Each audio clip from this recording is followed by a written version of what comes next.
கர்த்தருடைய பரிசுத்த நாமத்திற்கு ஸ்தோத்திரம் உண்டாவதாக. இன்று கர்த்தருடைய வார்த்தை, போர் சேவகர்கள் இயேசுவை சிலுவையிலே அறைந்த பின் அவருடைய வஸ்திரங்களை எடுத்து ஒருவருக்கொருவர் ஒவ்வொரு பங்காக 4 பங்காக்கினார்கள். அங்கியை எடுத்தார்கள். அந்த அங்கி தையல் இல்லாமல் மேல் தொங்கி முழுவதும் தைக்கப்பட்டதாய் இருந்தது.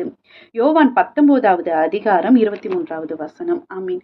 கர்த்தரோட பாடுகளை குறித்து நம்ம பார்த்து கொண்டிருக்கோம். இங்க போர் சேவர்கள் அவரோட ட்ரெஸ்ஸை எடுத்துட்டாங்க. அவர் துணி, அவர் மேலங்கி அது தையல் இல்லாம இருந்தது. அதை எடுத்த உடனே அது வந்துருச்சு.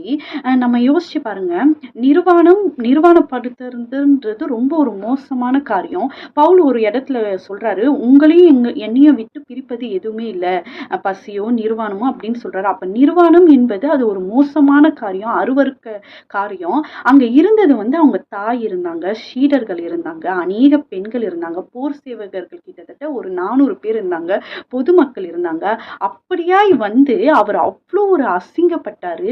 சிலுவையில் நிர்வாணமாய் அவர் காணப்பட்டாரு. அவரோட சீடர் முன்னாடியும், அவர் பெத்த தாயின் முன்னாடியும், அநேக ஸ்திரீகளுக்கு முன்னாடி அவருக்கு எவ்வளோ ஒரு அவமானமாய் இருந்திருக்கும். அப்படிப்பட்ட அவமானத்தை தான் இயேசப்பா நமக்காக அவர் தாங்கிக் கொண்டாரு.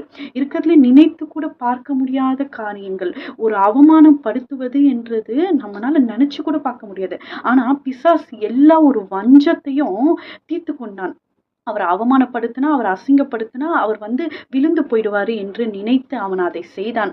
ஆனாலும் அவர் சிலுவையில் வெற்றி சிறந்தார். கர்த்தர் இந்த வார்த்தைகளை ஆசீர்வதிப்பார். கேட்ட யாவரும் ஆசீர்வதிக்கப்பட்டவர்கள். ஆமீன், ஆமீன். ஹல்லேலூயா.